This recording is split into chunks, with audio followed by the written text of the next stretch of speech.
Na-miss mo ba si Andres while doing this project? O mas preferred mo na mag-solo rin kahit papaano? Kahit ano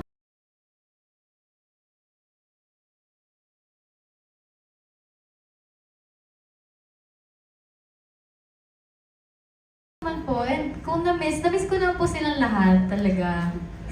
Bakit ka tumawa? Hindi, totoo, na-miss ko po silang lahat kasi kapag po nag-shoot kami ng mutya, syempre di ba po nakapagod, puyatan. Pero kapag kasama ko po yung mga cast ng mutya, hindi ko po na-feel yung pagod pag nag-shoot po kami. So yun po yung pinaka-na-miss ko din. And sa mga, ano po ulit yung pangalawa po? Mas preferred ko yung bang Prefer. mag-solo? Kahit ano po sa akin, kung ano po yung ibigay sa akin na project, grateful ako, tatanggapin po yun. Thank you, Ashley. Thank you din po. Maraming salamat po, Sir Matt.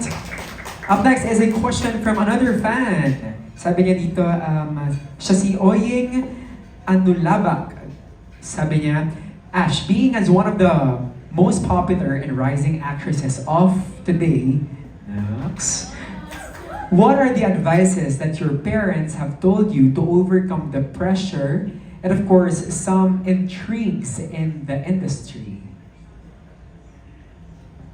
Kasi kami like super open din ng parents ko. Pero ang pinaka naalala kong sinabi sa akin ni mommy before, hindi naman siya sa showbiz, pero in life lang na kapag may ginawa sa yung masama yung isang tao, huwag kang gagante kasi hindi naman laging ikaw yung nasa taas. Kakailanganin at kakailanganin mo ng tulong ng iba. So, kung ano man yung mangyari, masakit man or hindi, tumulong ka lang. Walang mawawala sa'yo sa pagtulong. Oo.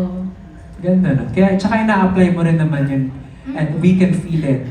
Yung mga staff, kaming mga katrabaho mo. That's so you. Okay. Up next is a question from Lionheart TV, Sir Richard Paglikawan. Hi, Sir Richard. Hello po. Hello, congratulations. Thank you Ashley. po.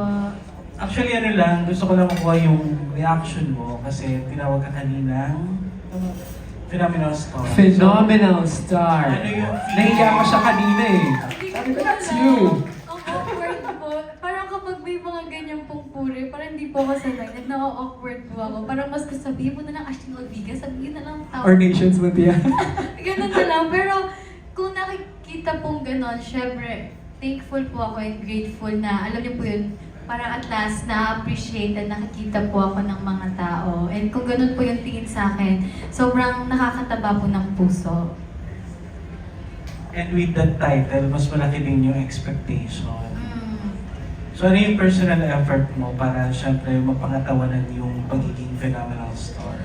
Siguro mag-stick sa like kapag may projects ka or kailangan mong aralin talaga, wag kang tamarin dahil feeling mo naabot mo na kung nasan ka ngayon.